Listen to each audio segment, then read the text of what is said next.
এই ভিডিওতে আমি আপনাদেরকে দেখাবো কিভাবে আপনার কম্পিউটার অথবা ল্যাপটপ থেকে ইউটিউবে শর্ট ভিডিও আপলোড করতে হয়। চলুন শুরু করি। ইউটিউবের হোম পেজে আসার পর প্লাস আইকনে ক্লিক করবেন।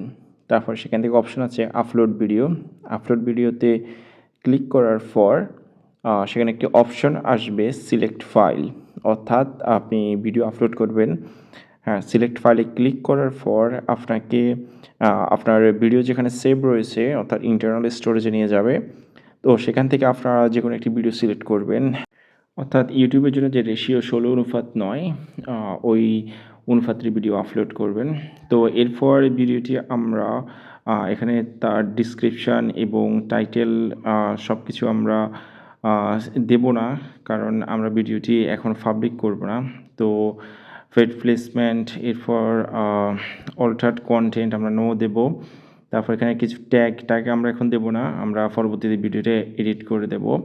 তারপর লাইসেন্স, তারপর আছে স্টার্ট রিমিক্সিং, ক্যাটাগরিজ, কোন ক্যাটাগরি ভিডিও সেটা অবশ্যই সিলেক্ট করে দিবেন। যেহেতু আমি pets and animal video upload করতে যাচ্ছি, তো সেক্ষেত্রে পেটস অ্যানিম্যাল সেট করে দেব। তারপর ভিজিবিলিটি যাওয়ার পর আমরা ওটা আনলিস্টেড করে দেব। আনলিস্টেড করে দেওয়ার পর আমরা ওটাকে সেভ অপশানে ক্লিক করে দেব। তারপর আমরা আমাদের প্রোফাইলে চলে আসবো। আসার পর আমরা ভিডিওটি চেক করব। এখানে দেখতে পাচ্ছেন ভিজিবিলিটি আনলিস্টেড করা এবং রেস্ট্রিকশন নান। তো এক্ষেত্রে ভিডিওটা আমরা একটু আবার টাইটেল এবং ডেসক্রিপশন এডিট করে দেব। তো সেক্ষেত্রে আমাদেরকে এডিট অপশনে যেতে হবে। যার পর ভিডিও টাইটেল আপনার দিবেন ভিডিও অনুযায়ী। তারপর ডেসক্রিপশন লিখবেন, সাপোজ আমরা এখানে শর্টস লিখে দিলাম। তারপর থাম্বনেইল এবং প্লে লিস্ট, আপনি চাইলে প্লে লিস্টেও অ্যাড করে দিতে পারেন। যেমন আমার প্লে লিস্ট আছে এবি দিয়ে অ্যাড করে দিলাম। তো তারপর আমাদের audience, no it's not made for kid.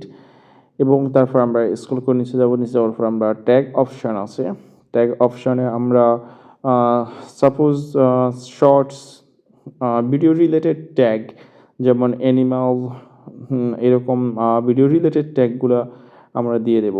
তারপর ল্যাঙ্গুয়েজ এবং ক্যাপশন, কোন ল্যাঙ্গুয়েজ, আমরা বাংলা অথবা ইংলিশ আমাদের ভিডিও ল্যাঙ্গুয়েজ ওইটা সিলেক্ট করে দেব।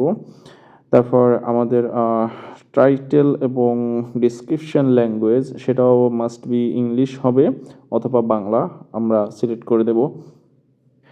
তারপর আমরা একটু স্ক্রলিং করে নিচের দিকে যাব, দিয়ে দেখব সব কিছু ঠিক আছে কি না। তারপর আমরা সেভ অপশানে ক্লিক করে দেব। সেভ অপশানে ক্লিক করে দেওয়ার পর আমরা আবার স্ক্রল করে উপরের দিকে যাব।